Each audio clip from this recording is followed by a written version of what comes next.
Isang mapagpalang araw po sa ating lahat. Ang ating pumabuting balita ay para sa araw ng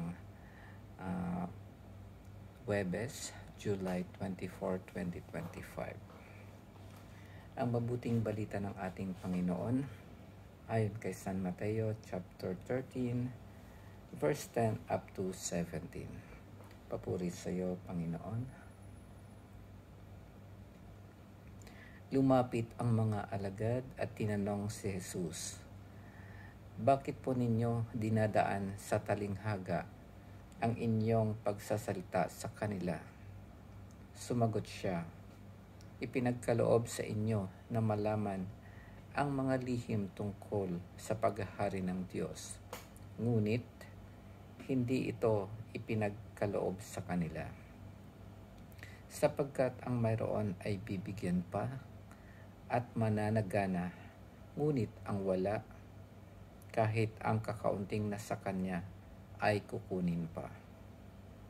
Nagsasalita ako sa kanila sa pamamagitan ng talinghaga, sapagkat tumitingin sila, ngunit hindi nakakakita, at nakikinig, ngunit hindi nakaririnig, ni nakauunawa.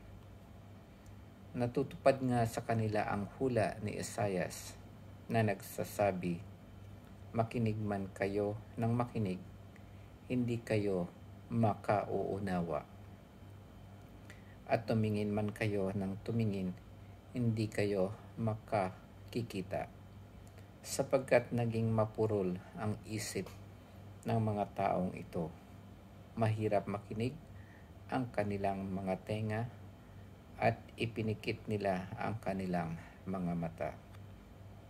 Kung di gayon, di sana'y nakakita ang kanilang mga mata, nakarinig ang kanilang mga tenga, nakaunawa ang kanilang mga isip, at nagbalik loob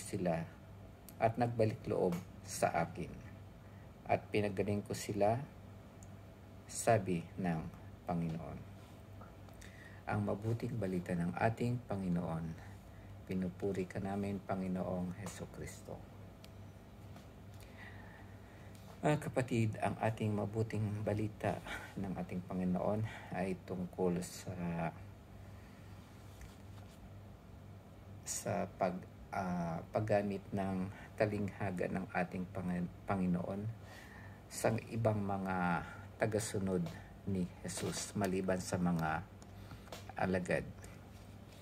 Kanina nga, bago ko basahin ito ngayon, binasa ko ito at wala akong maunawaan kasi halos hinihila na yung mata ko sa antok. Kaya kahit anong basa ko, wala akong maintindihan at walang pumapasok sa aking mensahe o reflection para sa mabuting balita ngayon. Kaya parang katulad din dito, sinasabi rito, mahirap makarinig ang kanilang mga tenga at ipinikit nila ang kanilang mga mata.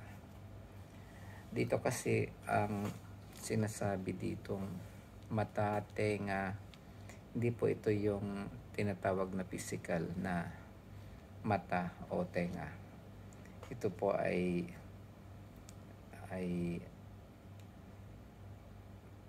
ito yung tinatawag na pagkaunawa sa mga bagay, sa mga misteryo ng ating Diyos. Hindi sila nakakakita, o ibig sabihin hindi nila nauunawaan ang mystery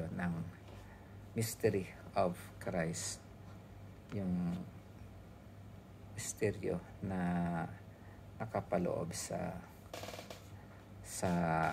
buhay ni Kristo, ang misteryo ng Diyos.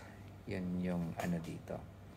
Kasi wala silang, hindi hindi nila binubuksan ang kanilang puso para intindihin ang sinasabi ng Panginoon. Kumbaga sila yung taong nagbubulag-bulagan at yung mga may sakit na nagkukunyaring walang mga sakit. Sinasabi nga dito, nakaririnig ang kanilang mga tenga, nakaunawa ang kanilang mga isip. Sabi niya, kung hindi gayon, di sana'y nakakakita ang kanilang mga mata, nakarinig ang kanilang mga tenga, nakaunawa ang kanilang mga isip, at nagbalik loob sa akin at pagpinagaling ko sila. Kaya kung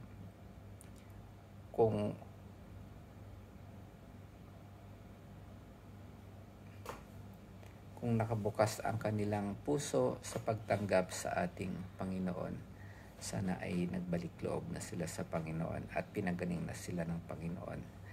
Pero sila ayaw nilang kilanlin ang ating Panginoon.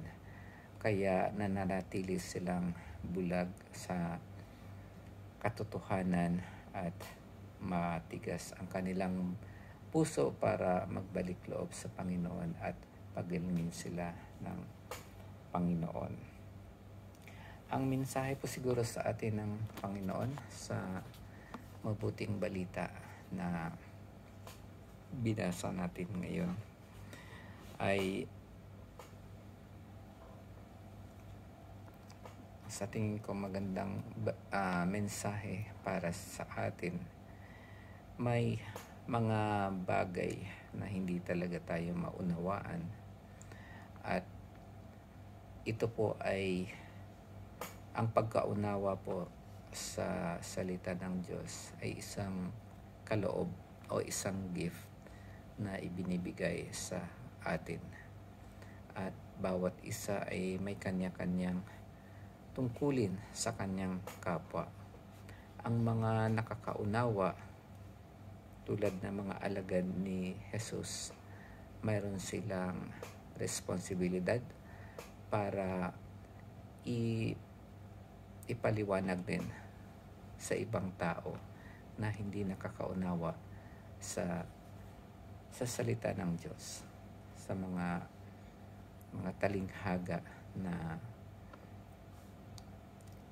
sinabi ng ating Panginoon.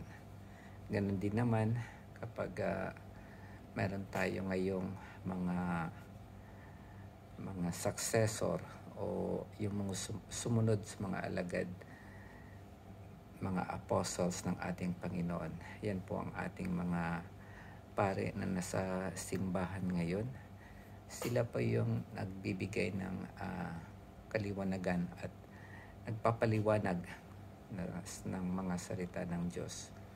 Yan po yung pinaka-responsibilidad nila para maunawaan natin ang salita ng Diyos, magkaroon tayo ng pananampalataya, lumapit tayo sa Panginoon para mapatawad tayo sa ating mga kasalanan at para mapagaling tayo sa ating mga sakit, physical man o spiritual, at magkaroon tayo ng malaking pananampalataya sa Panginoon at pagmamahal sa Kanya.